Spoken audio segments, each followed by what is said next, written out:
అందరికీ నమస్కారం.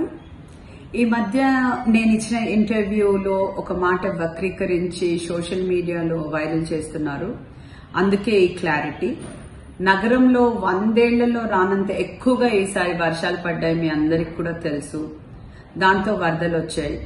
అలాంటి భారీ వర్షాలు మరియు వరదలు రాకుండా చూడాలని దేవుణ్ణి కోరుకుంటా అనేదే నా ఉద్దేశం.